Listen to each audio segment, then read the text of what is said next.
Kasklar parlıyor, sabah ayazı, şantiye yolu, paslı raylar, yüzler yorgun, eller nasır, tak tak tak. Aynı çarklar, kart bas, başın öne. Yine mi mesai, yine mi sünepe? Yevmiye pul, kira canavar, 3 kuruşa 12 saat, bu mu hayat?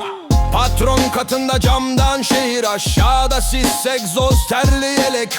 Biri lüks jacuzzi'de plan çizer, biri dar soyunmada sigara deler. Babam dedi oğlum bileğin senin sermayen, ama kesti sigortayı patron gülerek. Sendika lafı geçse kapıda polis, dosyalara adın düşer, fiş fiş peşindeler. Kepenkler ağır, ranzalar gıcır, bir tencere çorba 6 kişi kaşık. Sabret diyenin cebinde ise, sabırdan köprü olsa çoktan geçtik be.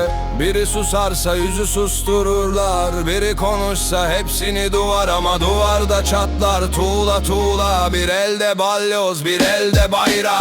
Emek emek, devrim ateş, yaktık hiç de döküldü dışa. İşçi işçi, omuz omuza, bir kişi düşse 1000 kişi kalkar. Emek emek, devrim ateş, alın teri yanar, külü kalmaz. İşçi işçi, omuz omuza, zincir sesleri marşımıza karışar.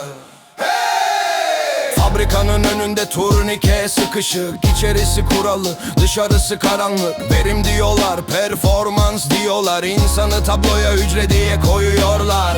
Kaska yapışmış kavruk yaz, güneş değil borç yakar asıl.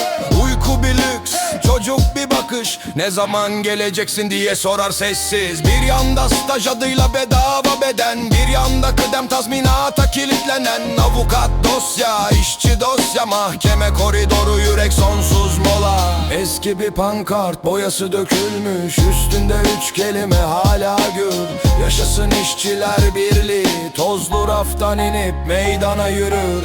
Korkuda bir zincir, gözde halka, televizyon susturur. Reklamlarda masal amater, gerçeği yazar yakaya, o yazıyı silemez hiçbir yasa. Emek emek, devrim ateş, yaktık hiç de döküldü dışa. İşçi işçi, omuz omuza, bir kişi düşse 1000 kişi kalkar. Emek emek, devrim ateş, alın teri yanar, külü kalmaz.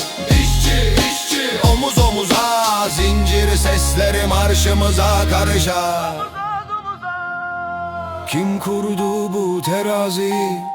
Neden hep bize ağır basar? Kim yazdı bu mesaiyi? Takvim bize niye dar?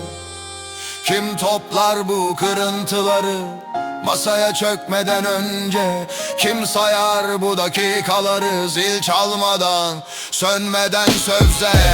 Emek devrim ateş, yaktık hiç de döküldü dışa. İşçi işçi, omuz omuza, bir kişi düşse 1000 kişi kalkar. Emek emek, devrim ateş, alın teri yanar, külü kalmaz. İşçi işçi, omuz omuza,